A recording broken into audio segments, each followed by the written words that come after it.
but I'm trying, so don't give up on me yet.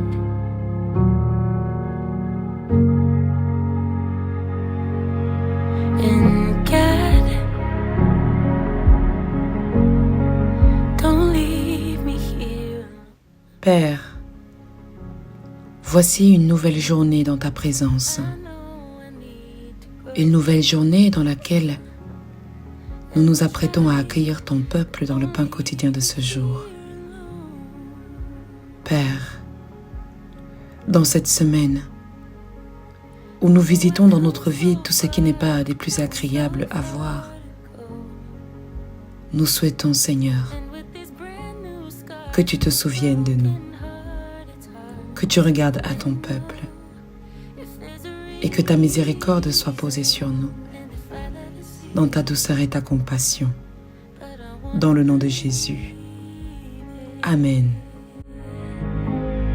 So don't give up on me yet.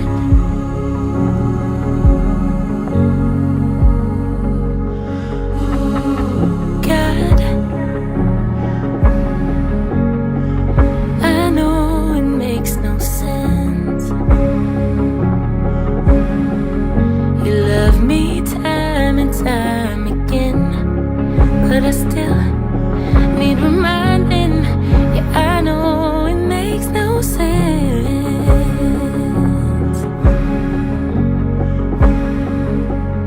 I know I've come so far, but got so far to go.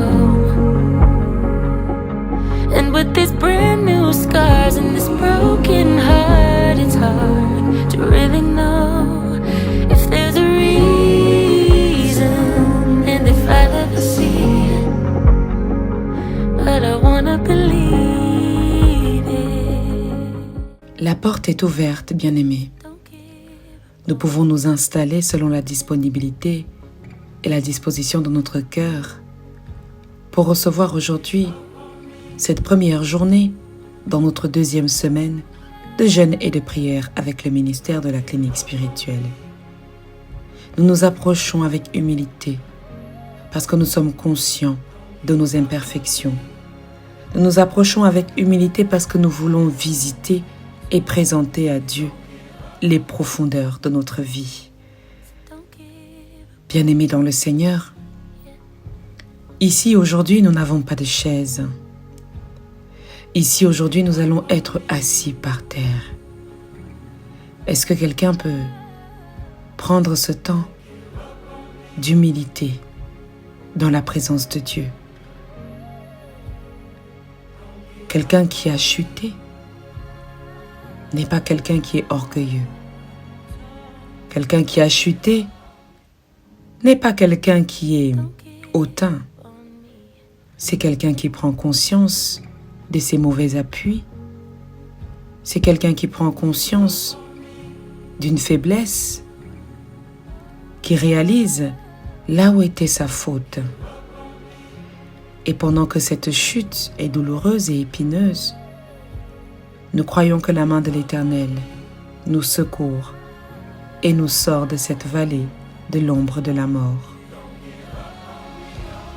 Bien-aimés dans le Seigneur, prenons place. Je suis assise par terre.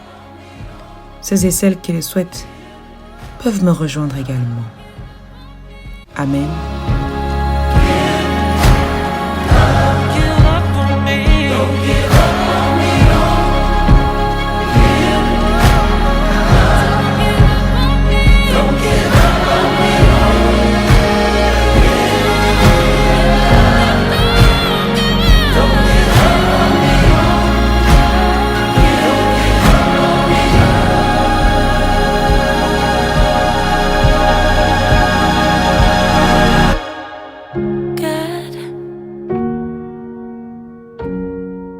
I know I'm not the same, but you knew that I would change. And I think that you're trying to tell me it's okay.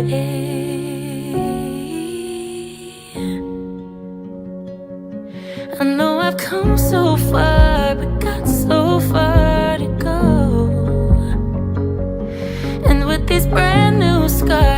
broken heart, it's hard to really know if there's a reason and if I'll ever see it. But I wanna believe it. So don't give up on me yet. Don't give up on me yet. Nous invoquons à présent le Saint-Esprit de Dieu au milieu de son peuple pour partager la parole de ce jour. Bien-aimés, il est 15 heures. Nous prions. Père 3 fois saint, Dieu de grâce, Dieu de miséricorde et de paix, nous te disons infiniment merci, Seigneur, de ce jour. De ce jour où nous réalisons, Seigneur, les situations ténébreuses qu'il y a autour de nous. Les situations, Seigneur, que nous avons tenues loin de notre cœur. Les personnes que nous avons ignorées. Les moments difficiles qui nous accablent encore jusqu'aujourd'hui. Père, dans cette semaine et dans ce jour, nous avons besoin de toi. Nous avons besoin de tes anges de lumière qui nous éclairent et nous montrent le chemin. Nous avons besoin de ces personnes de bonne volonté qui nous soutiennent dans notre parcours de difficultés. Nous avons besoin de ton Saint-Esprit qui nous illumine et illumine nos vies. Nous avons besoin, Père, de ta présence qui nous fortifie, de ta lumière qui nous éclaire, de ta voix qui nous instruit, Seigneur. Oui, Père éternel, Dieu Tout-Puissant, nous avons besoin de toi. Dans ces moments où les ténèbres envahissent notre cœur, dans ce moment où la noirceur gronde, même dans le silence, dans ce moment où la difficulté, même de manger, devient, Seigneur, quelque chose de prépondérant. Père éternel, nous avons besoin de toi. Dans ton amour, dans ta miséricorde et dans ta compassion, nous savons qu'en toi nous ne pouvons échouer. Et même ceux qui sont tombés aujourd'hui sont aussi avec nous. Ceux qui ont échoué dans leur mission, dans leur appel, sont aussi avec nous, rassemblés dans ce temps de prière, afin que tu nous fortifies, que tu nous relèves et que tu nous revêtisses d'un nouveau manteau. Nous avons besoin de toi. Nous avons besoin de toi dans ce moment, Père, où nous devons dans cette semaine sortir, Père, de cette circonstance qui nous accable et qui nous enchaîne. Éternel, notre Dieu, notre bon Père, nous prions que dans les profondeurs, nous puissions voir clairement. Dans les profondeurs, nous puissions voir clairement. Merci donc de nous instruire, de nous guider dans ta parole, de nous donner ton esprit de vie et de vérité, afin que celui-ci, Seigneur, nous révèle le vrai. Merci d'être avec nous. Merci de toucher les femmes. Merci de toucher les hommes. Merci de toucher les enfants. Merci de toucher ton peuple dans le ministère de la clinique spirituelle et tous ceux-là qui nous écoutent à travers le monde entier. Merci Seigneur de ce que tu es notre guide.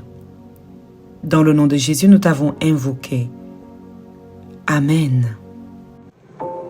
Ne t'ai-je pas donné cet ordre? Fortifie-toi et prends courage, ne t'effraie point et ne t'épouvante point, car l'Éternel, ton Dieu, est avec toi dans tout ce que tu entreprendras. Si tu traverses les eaux, je serai avec toi, et les fleuves, ils ne te submergeront point. Si tu marches dans le feu, tu ne te brûleras pas, et la flamme ne t'embrasera pas. Car je suis l'Éternel, ton Dieu, le Saint d'Israël, ton Sauveur. Voici, j'envoie un ange devant toi pour te protéger en chemin et pour te faire arriver au lieu que j'ai préparé. Ne crains rien, car je suis avec toi. Ne promène pas des regards inquiets, car je suis ton Dieu. Je te fortifie, je viens à ton secours, je te soutiens de ma droite triomphante. Béni soit Dieu, le Père de notre Seigneur Jésus-Christ, le Père des miséricordes et le Dieu de toute consolation, qui nous console dans toutes nos afflictions, afin que par la consolation dont nous sommes l'objet de la part de Dieu, nous puissions consoler ceux qui se trouvent dans quelque affliction. Venez à moi, vous tous qui êtes fatigués et chargés, et je vous donnerai du repos. Prenez mon joug sur vous et recevez mes instructions, car je suis doux et humble de cœur, et vous trouverez du repos pour vos âmes, car mon joug est doux et mon fardeau léger. Je vous laisse la paix, je vous donne ma paix. Je ne vous donne pas comme le monde donne.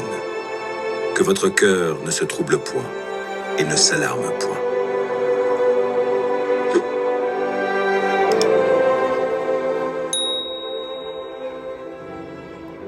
Amen, amen, amen. Bien-aimés dans le Seigneur, nous allons entrer dans la méditation biblique de ce jour. Et pour cela, je vais nous inviter à préparer 2 livres. Le livre des Éphésiens, Éphésiens chapitre 4. Nous allons le lire dans son entièreté, ça nous prendra 5 minutes. Et ensuite, nous lirons dans Luc chapitre 5, dans un deuxième temps. Éphésiens chapitre 4 et ensuite dans Luc chapitre 5. Recevons la lecture biblique du livre des Éphésiens chapitre 4 dans le nom du Père, du Fils et du Saint-Esprit. Amen. Épître de Paul aux Éphésiens, chapitre 4.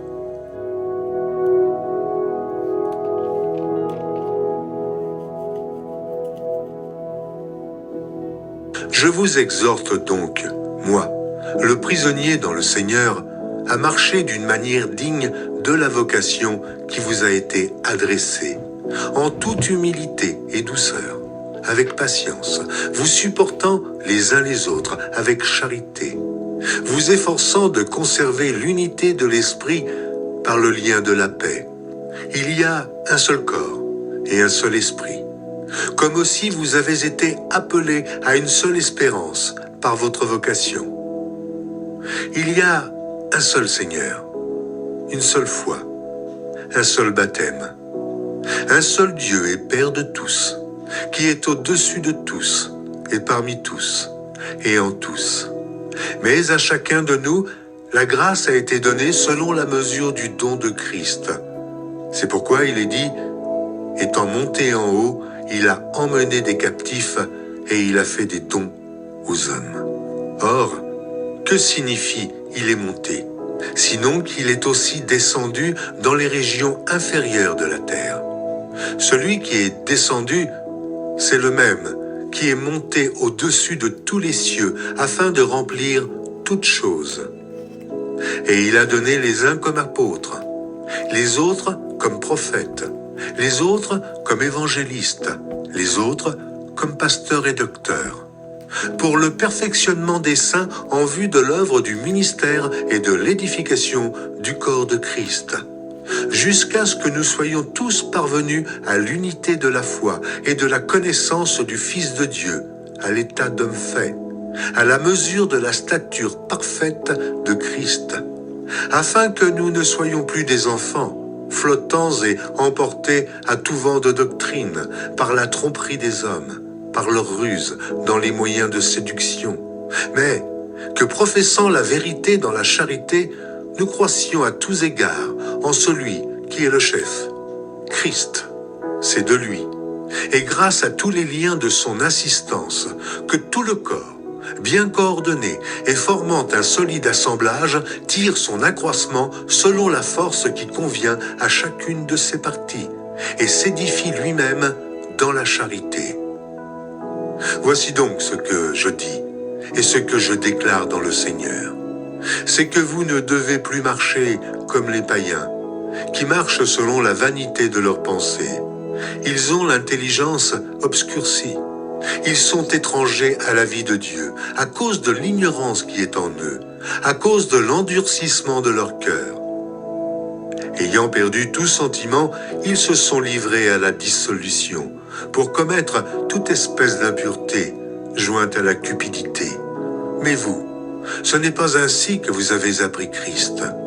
Si du moins vous l'avez entendu, et si, conformément à la vérité qui est en Jésus, c'est en lui que vous avez été instruits à vous dépouiller, eu égard à votre vie passée, du vieil homme qui se corrompt par les convoitises trompeuses, à être renouvelé dans l'esprit de votre intelligence et à revêtir l'homme nouveau, créé selon Dieu, dans une justice et une sainteté que produit la vérité. C'est pourquoi renoncez aux mensonges et que chacun de vous parle selon la vérité à son prochain, car nous sommes membres les uns des autres. Si vous vous mettez en colère, ne péchez point, que le soleil ne se couche pas sur votre colère, et ne donnez pas accès au diable.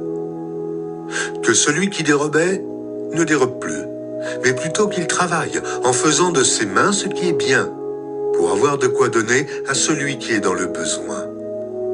Qu'il ne sorte de votre bouche aucune parole mauvaise, mais s'il y a lieu, quelques bonnes paroles qui servent à l'édification et communiquent une grâce à ceux qui l'entendent. N'attristez pas le Saint-Esprit de Dieu, par lequel vous avez été scellés pour le jour de la rédemption. Que toute amertume, toute animosité, toute colère, toute clameur, toute calomnie et toute espèce de méchanceté disparaissent du milieu de vous. Soyez bons les uns envers les autres, compatissant, vous pardonnant réciproquement, comme Dieu vous a pardonné en Christ. Merveilleuse lecture. Au nom de Jésus, nous disons Amen, Amen, Amen. L'Éternel nous a bénis par cette agréable lecture de la parole de Dieu aujourd'hui. Et bien-aimés dans le Seigneur, je souhaite que vous ayez reçu ce temps aussi avec action de grâce, parce que il nous arrive très peu, avec les mouvements, les conditions et les circonstances d'aujourd'hui, de nous asseoir comme ça et de lire un chapitre en entier de la parole de Dieu. Et ce matin, l'Éternel nous a fait grâce de nous lire, de recevoir, n'est-ce pas, ce passage de Éphésiens chapitre 4, dans lequel je vais introduire la thématique de ce jour. Amen. Le thème de notre journée, bien-aimés dans le Seigneur, est la chute. Nous avons ouvert ce matin sur la thématique de la chute, et vous savez sans doute ce que c'est qu'une chute, ce que c'est que le fait de tomber, ce que c'est que le fait de trébucher et de se retrouver par terre, sur son derrière, sur son corps. Il y a différentes chutes. Nous chutons physiquement et même parfois psychologiquement, ou même parfois simplement face à une nourriture que nous apprécions beaucoup. Et nous faisons des entorses à notre programme, notre temps de régime, et nous chutons. Malheureusement, lorsque nous faisons ces entorses-là, c'est le fait de ne plus avoir cette possibilité d'appui, de ne plus avoir un moyen de tenir bon, de ne plus avoir un moyen ou quelque chose qui nous fait nous tenir ou nous fait nous lever dans les convictions et les buts que nous nous sommes donnés. Et alors nous chutons parce qu'il n'y a plus rien qui nous fait tenir, il n'y a plus rien qui nous fait garder espoir, il n'y a plus rien qui nous permet d'avancer, et nous décidons de lâcher prise, ou notre corps par épuisement décide aussi de lâcher prise. Certaines personnes chutent de manière consciente, veulent chuter ou dans leur chute veulent se débarrasser même de certaines choses, et d'autres personnes se retrouvent à terre, au sol. Maintenant, bien-aimés dans le Seigneur, entrons dans la première lecture que nous avons reçue aujourd'hui. Éphésiens chapitre 4. J'aime beaucoup l'exhortation avec laquelle l'apôtre va introduire ce chapitre. Je vous exhorte donc, moi, le prisonnier dans le Seigneur, à marcher d'une manière digne de la vocation qui vous a été adressée. Il parle de lui comme un prisonnier. Mais ce n'est pas un prisonnier des hommes, ce n'est pas un prisonnier du monde, c'est un prisonnier dans le Seigneur. Il nous exhorte à marcher selon la vocation qui nous a été adressée. C'est pour cela que, bien-aimés, je nous rappelle toujours que nous ne sommes pas tous pareils. Chacun d'entre nous a une vocation bien particulière, quelque chose que l'Éternel lui a donné. Et beaucoup sommes-nous en train de nous disqualifier là où Dieu nous a qualifiés, là où Dieu nous a appelés. Et c'est Dieu lui-même qui nous qualifie. Il ne nous appelle pas parce que nous sommes qualifiés, c'est lui qui nous qualifie. Alors, bien-aimés dans le Seigneur, marchons d'une manière digne de la vocation qui nous a été adressée. Et c'est là que commence parfois le nœud de la guerre. Comprendre tout d'abord la vocation qui nous a été adressée. Quelle est ta vocation? Quel est ton appel? Où te sens-tu être utile? Beaucoup de gens ne savent même pas où ils en sont parce que leur oreille n'a pas été aiguisée à entendre, à recevoir cet appel. Parce que leur corps ou leur être n'a pas été éduqué à être attentif à certaines choses. Et beaucoup d'entre nous sommes perdus. Perdus même lorsque nous devons monter des entreprises, perdus lorsque nous devons même faire des business, parce que nous ne sommes pas simplement sur la bonne voie. Ce n'est pas ce que Dieu a prédestiné pour nous. Alors nous échouons, nous échouons, nous échouons. Et nous recommençons, et nous recommençons, et nous nous entêtons. Parce que ce qui résiste, bien-aimés dans le Seigneur, c'est ce qui n'était pas destiné. Remarque qu'à d'autres endroits, beaucoup de choses deviennent fluides. Même la personne avec qui tu es, une relation devient fluide. Quelque chose devient simple, devient facile, parce que tu es là où le Seigneur veut que tu sois.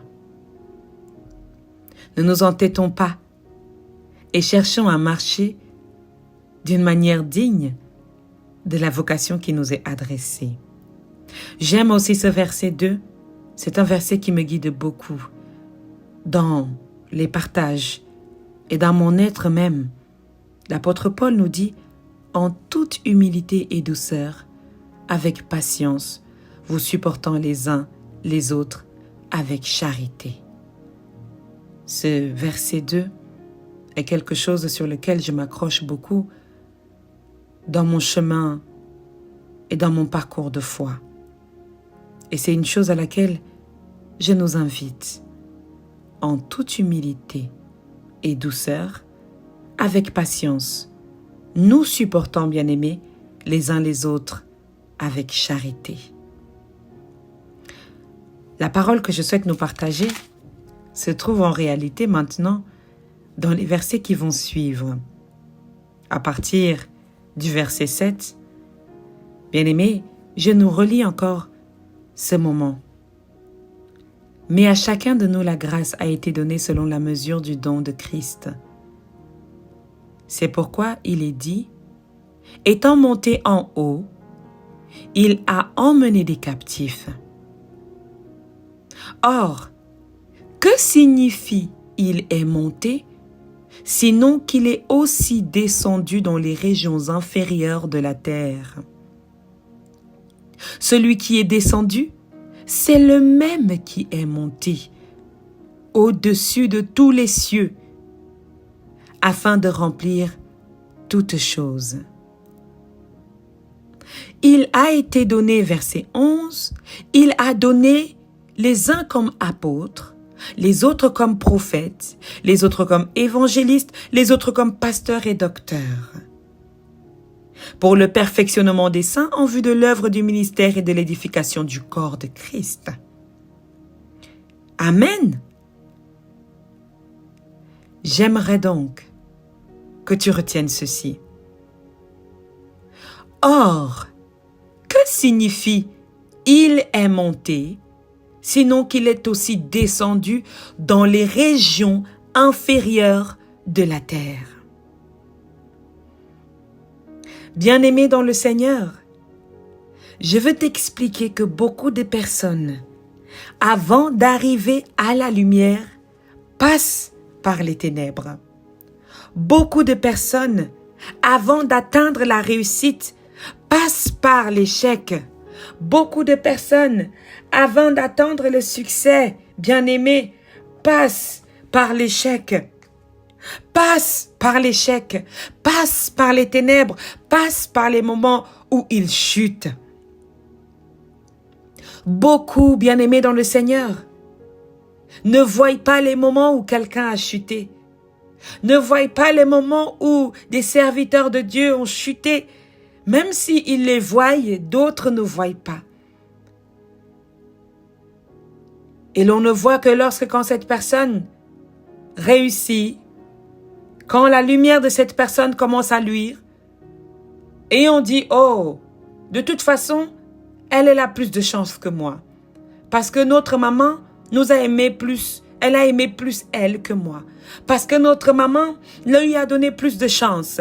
Parce que notre papa l'a béni. Parce que, et nous mettons, bien aimés dans le Seigneur, des conditions comme ça, parce que nous n'avons pas vu la chute de quelqu'un. Nous mettons, bien aimés dans le Seigneur, des virgules et des points un peu partout, sans avoir lu l'histoire ni la phrase. Or, que signifie « il est monté » ? Que signifie la lumière ? Que signifie la lumière si ce n'est qu'elle est passée également, qu'elle a été également dans les ténèbres ? Que signifie la vie si ce n'est passé d'abord par la mort? Lorsqu'une femme est enceinte, bien-aimée, c'est un des phénomènes les plus mystérieux pour moi de l'existence. Lorsqu'une femme est enceinte, bien-aimé peuple de Dieu, cet enfant qui est dans le ventre passe beaucoup de temps dans la profondeur des eaux qui se trouvent dans le corps de sa mère. Cet enfant respire dans l'eau. Son cœur bat dans l'eau. Sa bouche boit de cette eau. Il est dans un état où toi et moi, nous ne pouvons plus être aujourd'hui. Dans un état de conservation dans lequel toi et moi, nous ne pouvons plus être aujourd'hui. Et ce phénomène n'était pas de l'ordre des machines scientifiques. C'est le corps humain qui contient cette vie en elle. Et à l'issue de ces 9 mois, l'enfant entre dans la lumière. L'enfant naît.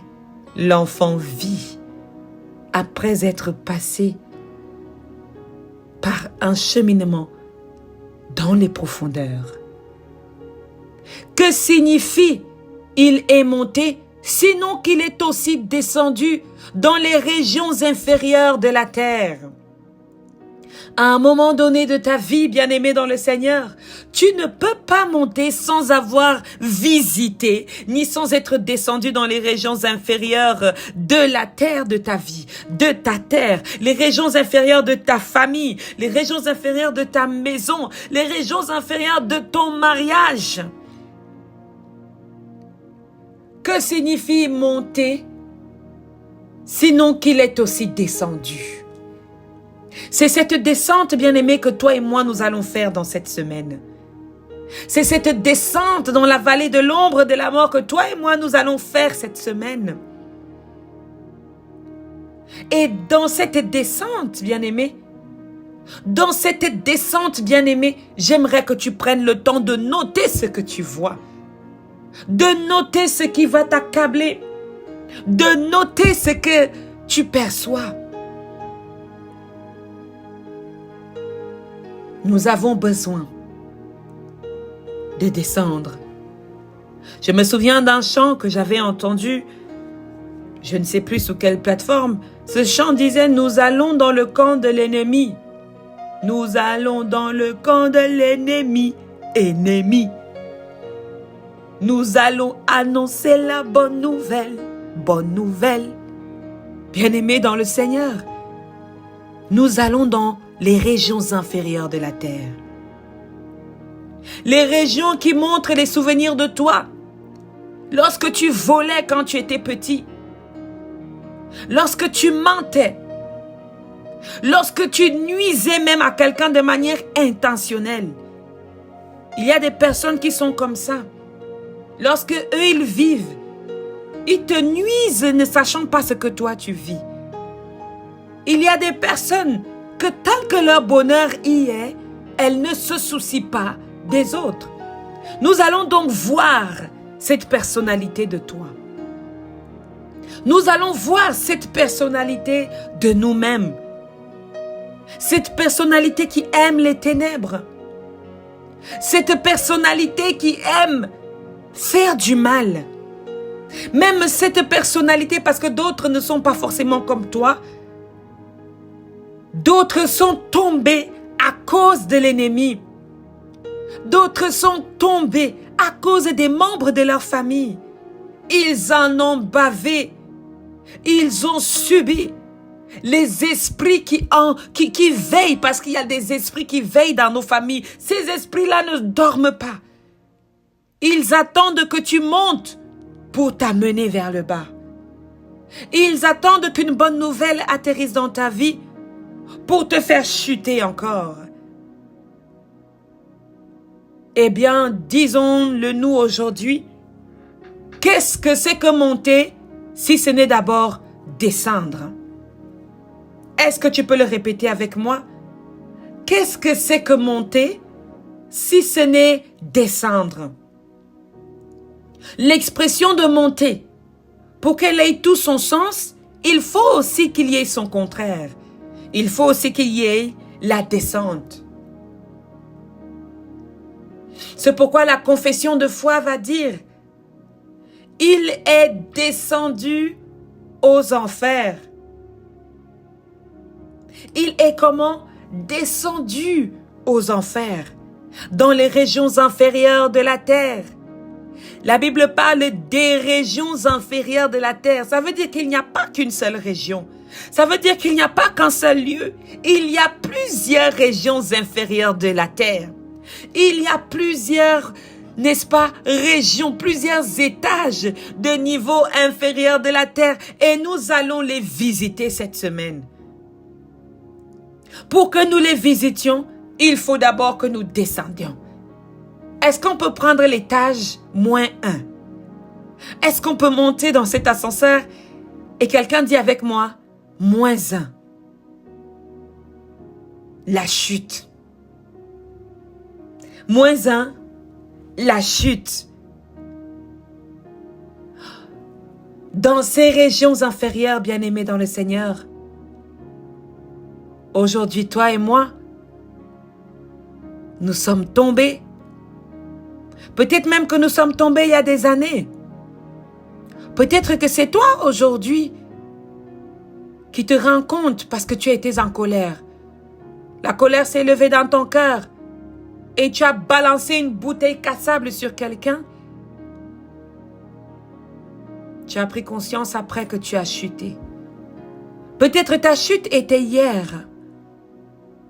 Ta chute est peut-être physique en ce moment. Ta chute, bien-aimée dans le Seigneur, tu en connais l'origine. Peut-être même que c'est un homme qui incarne ta chute. Peut-être même que c'est une femme qui incarne ta chute. Amen. Il y a des alliances que nous avons et elles nous font chuter. Elles ne nous élèvent pas. Nous ne grandissons pas comme nous le souhaitions. Il y a des amis que nous avons qui nous font chuter. Des relations qui nous font chuter. Tu as déjà marqué la différence entre quand tu es avec lui et quand tu es avec l'autre. As-tu déjà marqué cette différence, toi qui es en train de te chercher en ce moment? As-tu déjà marqué cette différence?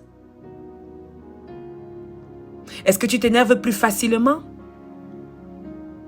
Est-ce que tu es tendu, stressé?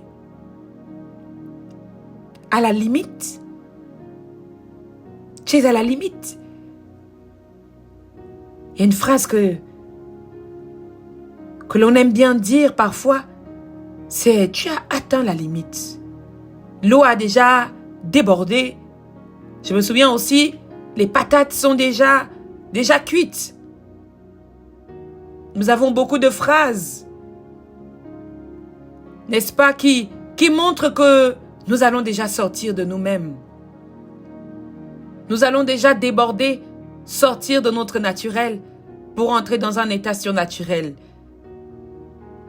La chute. Ce n'est pas parce que tu chutes que cela est mauvais. Est-ce que je peux dire ça à quelqu'un? Jésus est descendu dans les régions inférieures de la terre. Ce n'est pas parce qu'il avait péché. Ce n'est pas parce qu'il avait tué. Ce n'est pas parce qu'il avait été infidèle. Ce n'est pas parce qu'il avait fait du mal à quelqu'un. Lorsque tu chutes, lorsque ta vie chute, lorsque quelque chose tombe autour de toi, ce n'est pas toujours mauvais. Est-ce que tu peux dire avec moi? Ce n'est pas toujours mauvais. Répète encore. Ce n'est pas toujours mauvais. Il y a des chutes, comme nous l'avons dit tantôt, où toi-même tu as programmé que demain, moi, je vais chuter. Je vais faire du sale. Demain, je vais faire ceci. Il y a des gens, nous programmons notre propre chute. Il y a des gens qui sont comme ça. Il y a des gens à qui l'ennemi a tendu un merveilleux piège. Et ceux-ci ont trébuché. Et ils ont chuté. Il y a des personnes où le maître sorcier est assis gentiment dans ses profondeurs et il attend lorsque tu vas marcher sur une terre favorable pour te faire trébucher. Et tu chutes. Et tu tombes.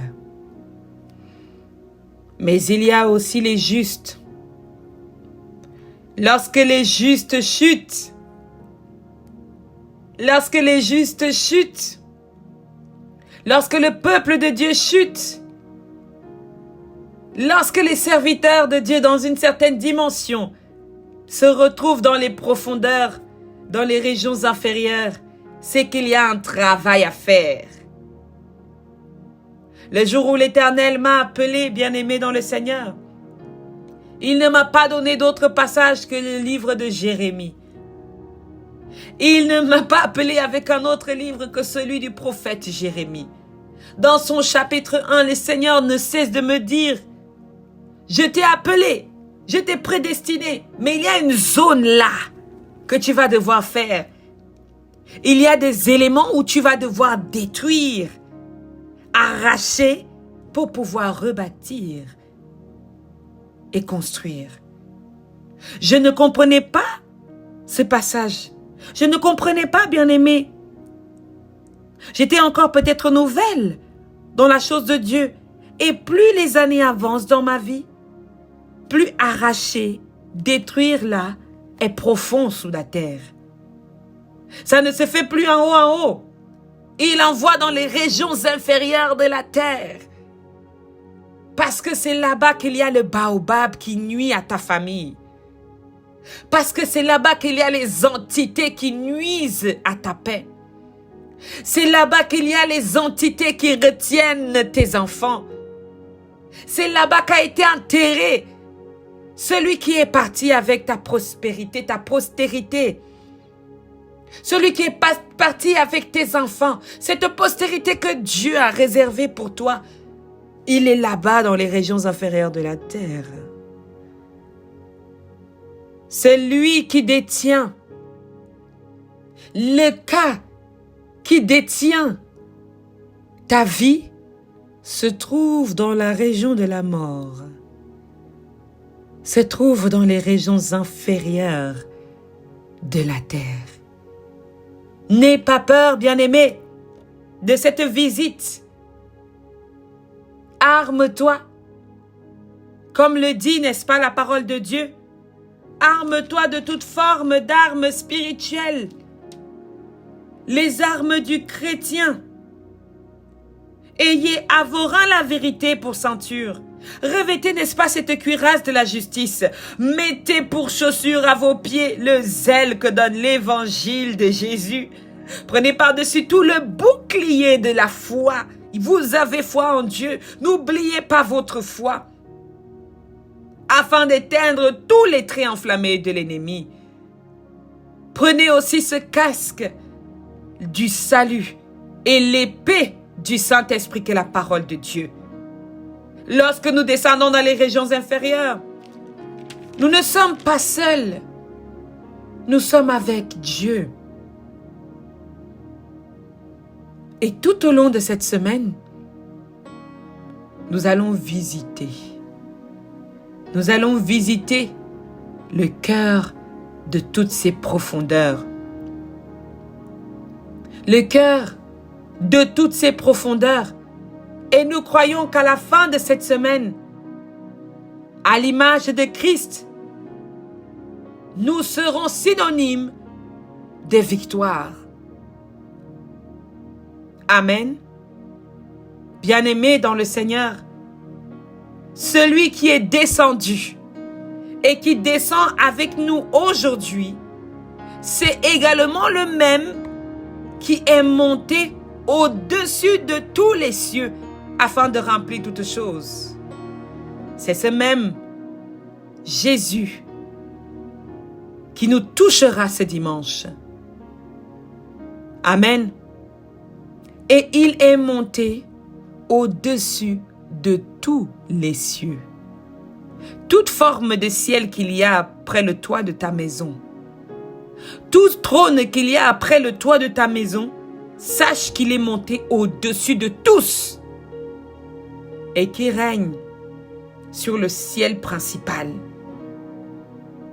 afin de gouverner au mieux ta vie, afin de gouverner au mieux nos différents cas.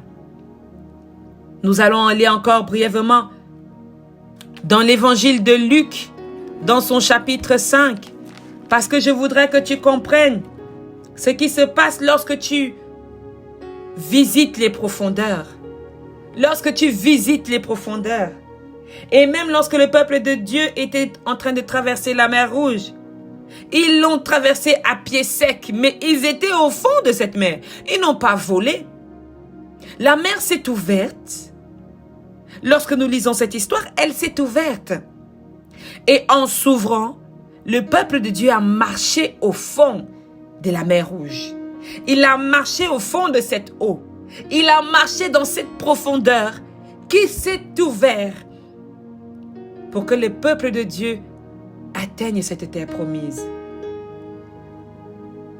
La Bible dit maintenant dans l'évangile de Luc que Jésus se trouvait auprès du lac de Génézareth et que la foule se pressait autour de lui pour entendre la parole de Dieu. Je suis au verset 2. Il vit au bord du lac 2 barques d'où les pêcheurs étaient descendus pour laver leurs filets. Il monta dans l'une de ces barques qui était à Simon et il le pria de s'éloigner un peu de terre. Donc de se pousser un peu et d'aller plus profond dans les eaux, pour être bien visible. Puis il s'assit et de la barque, il enseignait la foule. Jésus a fait de cette barque une scène dans laquelle il pouvait maintenant enseigner. Je veux dire à quelqu'un que parfois, même lorsque la situation est compliquée, tu es dans l'eau. Fais de cette eau un podium. Fais de cette situation dans laquelle tu n'es pas confortable, quelque chose de confortable pour continuer ta mission. Il y a quelqu'un qui avait dit un jour, lorsqu'on te donne du citron, fais de la limonade. Tu es dans l'eau, tu ne sais pas nager.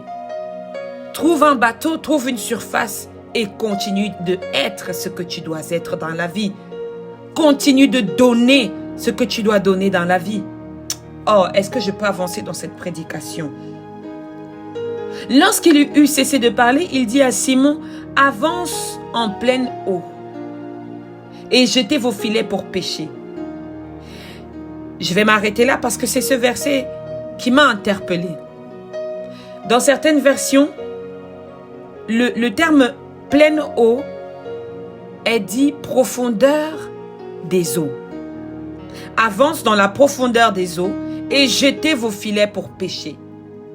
Simon va lui répondre, Maître, nous avons travaillé toute la nuit sans rien prendre, mais sur ta parole je jetterai le filet. L'ayant jeté, ils prirent une grande quantité de poissons et leur filet se rompait. Je vais terminer par cette parole pour dire à quelqu'un, c'est en sortant, bien-aimé, c'est en sortant de ta zone de confort, en pénétrant dans ces ténèbres que tu trouves parfois le trésor dont tu as besoin pour nourrir ceux qui sont dans la lumière. Parce que tu arraches, bien-aimé, dans ces eaux profondes. Ce sont là que les richesses se trouvent. Ce sont parfois en ces lieux, les lieux où tu as peur, les lieux où tu dois aller éclairer par ta lumière. C'est là-bas que se trouve ta délivrance. Cet oncle qui est mort et qui a emporté avec lui tes enfants, ta richesse, ta vie, parce qu'il est mort en disant une parole qui agit jusqu'aujourd'hui dans ta vie. Va dans la profondeur de la dimension de l'esprit, récupérer ce qui t'appartient. Le Seigneur Jésus, lui-même, est descendu pour dominer sur la mort avant de monter. Alors ce n'est pas toi qui vas dire aujourd'hui, moi je ne peux pas descendre. Parce que Dieu lui-même n'est jamais descendu. Il est descendu. Il est descendu sur la terre, là où toi et moi nous sommes, et encore dans les régions inférieures de la terre, là où beaucoup de choses se passent. N'aie pas peur. N'aie pas peur de cette chute, parce qu'elle est synonyme d'une puissante montée. Alléluia. Amen, amen, amen. Bien-aimé, je prie que cette parole te donne aujourd'hui la force d'affronter les situations que tu vis, d'affronter l'épuisement, la fatigue, ou toutes les fois où tu es tombé, toutes les fois où l'ennemi a posé devant toi un piège, toutes les fois où ton corps même t'entraîne au péché. Que le Seigneur Jésus te tienne par la main, et que dans sa grâce et dans son amour infini, tu puisses sortir victorieux dans le nom de Jésus. Bien-aimés, nous bénissons cette journée par le nom de Jésus et nous nous disons à tout à l'heure aux 18h, mais aussi aux 21h pour la prière inspirée. Sois abondamment béni et fortifié. Amen.